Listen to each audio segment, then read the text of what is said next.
تو اس لیے یہ کام کرنا حرام ہے، یہ کام کرنا حرام ہے اور سراسر حرام ہے۔ ایسے اہل توحید کو شرم کرنا چاہیے۔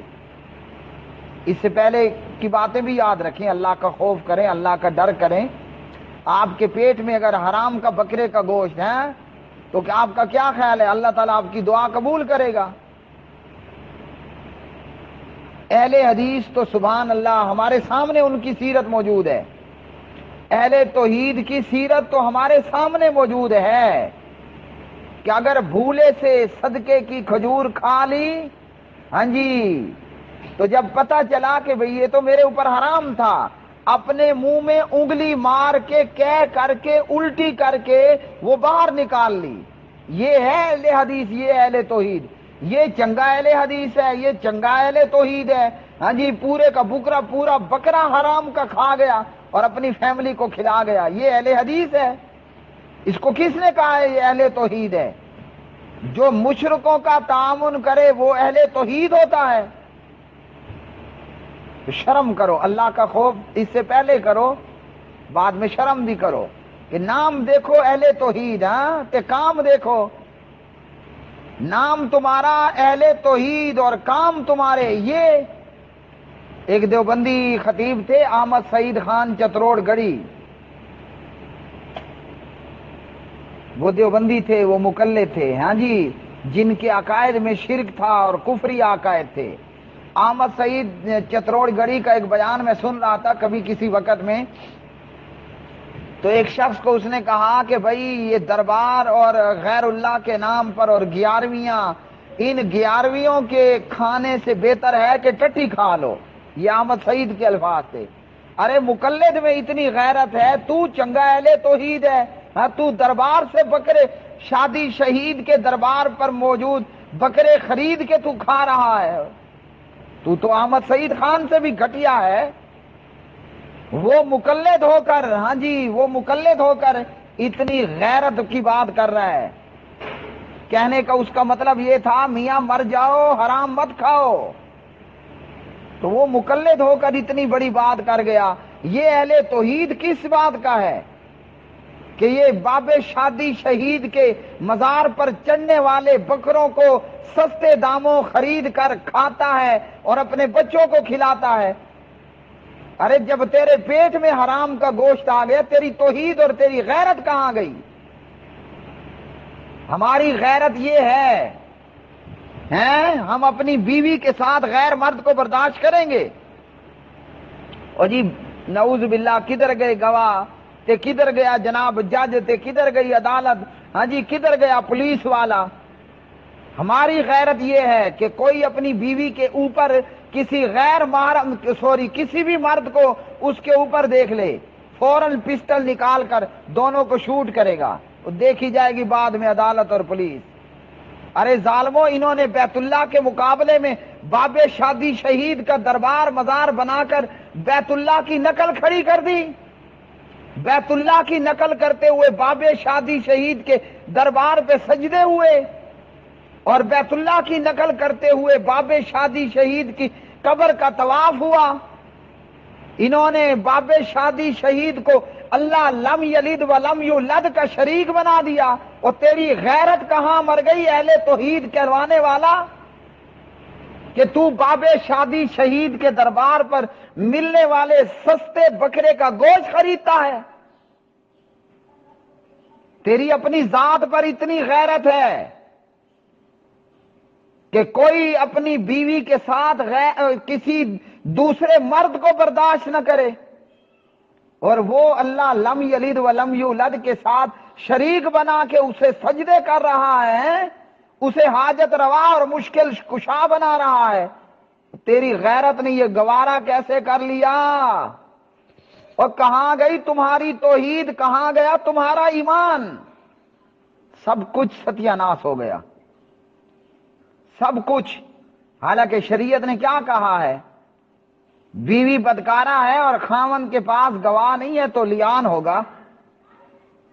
کوئی اگر کسی کو برائی کرتے دیکھے تو شوٹ نہیں کرے گا، عدالت اور پولیس کو بتائے گا، اور اس پر اس سے 4 گواہ مانگے جائیں گے۔ لیکن ہماری غیرت، وہ کہتی واہ بھائی واہ، میں انتظار کرتا گواہوں کا. پسٹل نکالا، فوراً دونوں کو شوٹ، ٹھا ٹھا مر جاؤ. کیوں؟ ارے منی کے قطرے سے بنا ہوا تیری غیرت کا یہ حال ہے. اور یہ ظالم اللہ سبحانہ و تعالی کے ساتھ ان درباروں میں دفن شدہ پیروں فقیروں کو اللہ کا شریک بنائے ہوئے، اور تیرا ایمان ستیہ ناس ہو گیا. قرآن کیا کہتا ہے؟ آؤ سنو اللہ کی غیرت.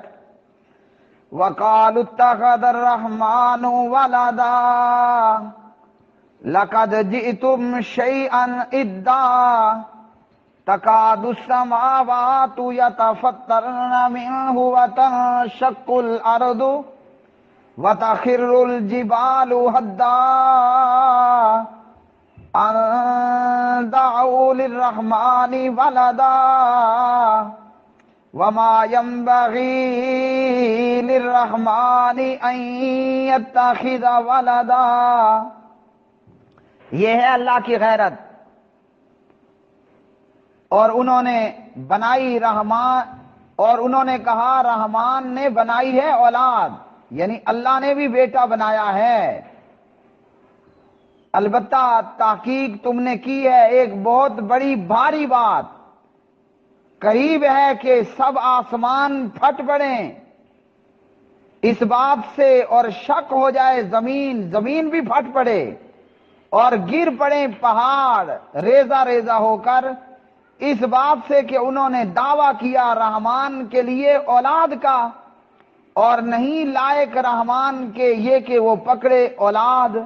ہاں، اللہ کے ساتھ جن لوگوں نے شرک کیا، اللہ تعالیٰ فرماتے ہیں یہ اتنی بڑی بات ہے کہ قریب ہے کہ سارے آسمان پھٹ جائیں، زمین میں زلزلہ برپا ہو جائے، پہاڑ گر کے ریزہ ریزہ ہو جائیں.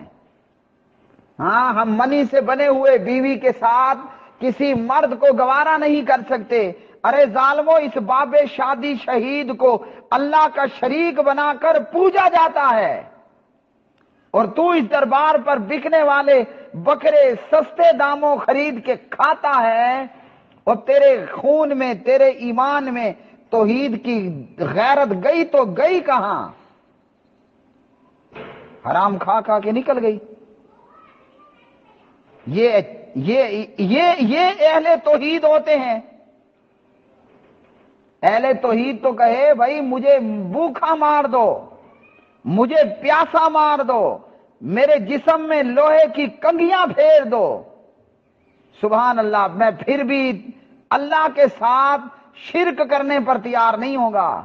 اور یاد رکھو، بابے شادی شہید یا کسی بابے کے دربار سے مرغے بکرے، کھوتے گدے ڈنکیوں کا سستے داموں ملنے پر خرید لینا، یہ مشرکوں کے ساتھ تعاون ہے. تو مشرک کے ساتھ تعاون کرنے والے کی سزا کیا ہوگی؟ ذرا بتائیے. ایک برابر ہی سزا ہونی چاہیے نا.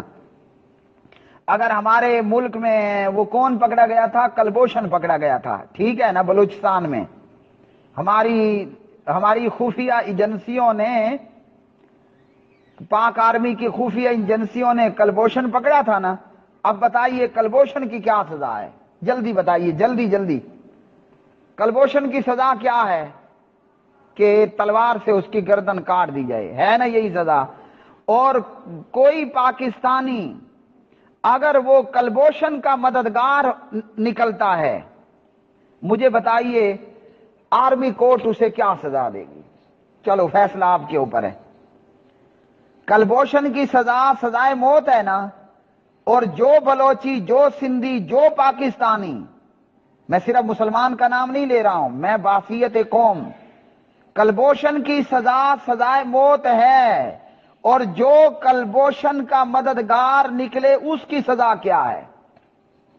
آرمی کورٹ ایسے لوگوں کو کیا سزا دے گی؟ اسے بھی سزائے موت ملے گی نا. جو بھارتی اور یا کافروں کے ایجنسی کا ایجنٹ پکڑا جائے اس کی سزا موت، اور جو راہ موساد اور ایسے لوگوں کا معاون ہو، تعاون کرنے والا ہوگا، اس کی سزا کیا ہوگی؟ کیا اسے تمغہ جرت و بہادری دیا جائے گا؟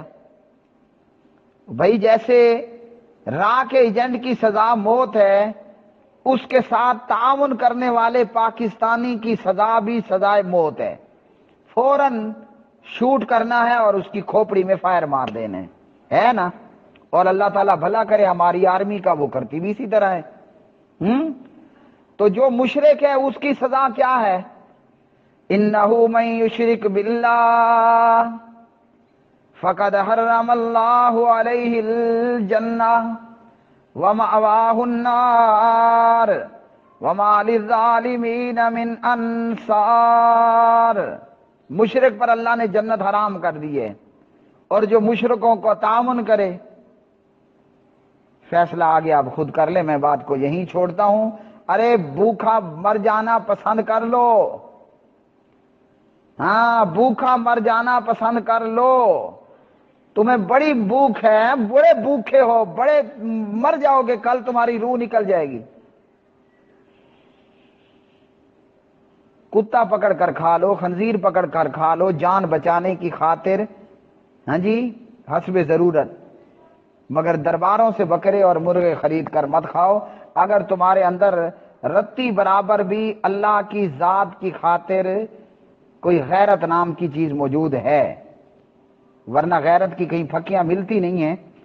وہ جیسے اس نے کہا نا کہ استاد نے 2 پڑیاں دی ہیں، ایک تو کھا لے ایک وہ کھا لے، کہا کس چیز کی ہیں؟ کہا غیرت کی۔ غیرت ہمارے اندر توحید کی غیرت مر چکی ہے جو یہ کرتے ہیں۔ اگر بندے میں توحید کی غیرت ہو نا تو اللہ لم یلد ولم یولد کے ساتھ نہ وہ شرک کرے نہ شرک کرنے والے کا معاون بنے۔ مومن تو وہ ہے کہ جو اللہ کے ساتھ شرک کرتے ہوئے غیر اللہ کے نام پر مکھی قربان کرنا وہ نہ کرے، بھلے اس بدلے میں اپنی جان اس کو دینی پڑے۔ ہاں تو تم چنگے مومن ہو اور تم چنگے توحیدی ہو جی۔